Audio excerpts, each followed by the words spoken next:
The story broke out on January 10th, 2013, when ESPN Sports Nation, a morning show, asked, "How much do you blame Jay Cutler for RG3's knee injury?" Since it happened live on ESPN, it spread like wildfire, especially throughout Twitter. Since I don't watch the show myself, the only way I found out about it was through Twitter from one of my followers. First, to understand this question and why they ask it, we need a little backstory. On Sunday, during the NFC wildcard rounds, the Washington Redskins QB, Robert Griffin III, RGC, with a not 100% knee, played against the Seattle Seahawks.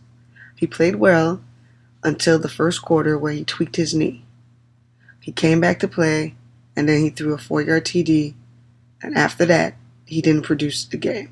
He was throwing short, he was throwing too long, he was just looking very uncomfortable in the pocket. In the fourth quarter, on a mishandled snap, his knee gave out, and he was down for a while, and then he limped off the field. Come to find out later that he hurt his knee severely.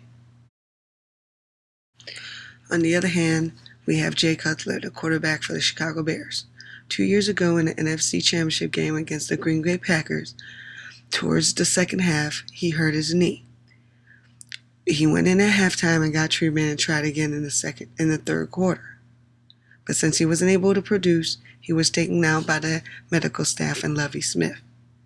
Since he was seen walking around the sidelines, everybody criticized him and said that he should have finished the game and that there's no way nobody would ever take them out of NFC Championship game. Not only did his fellow ex-players criticize him, but media, also commentators, and, of course, Twitter Nation. Well, news came out on Wednesday that RG3 severely injured his knee by staying in the game. Not only did he tear his LCL, he has re-injured his ACL that he had surgery on when he was back in college. He started out with a sprained LCL a month ago and ended up with a torn one by remaining in games and keep on playing. Now they don't know how long he'll be out for. I'm hearing from 8 months to a year. Like I told you before, it spread like wildfire on Twitter. It spread so much that they started a hashtag called Blame Jay Cutler. And they blamed Cutler for assassination to the deficit, to anything they could come up with. And that's when other people started picking up, and that's how many people found out about it, was just through this hashtag alone. And then blogs picked it up and they wrote their own stories about it. As you can see, I left a couple of blogs for you to check out.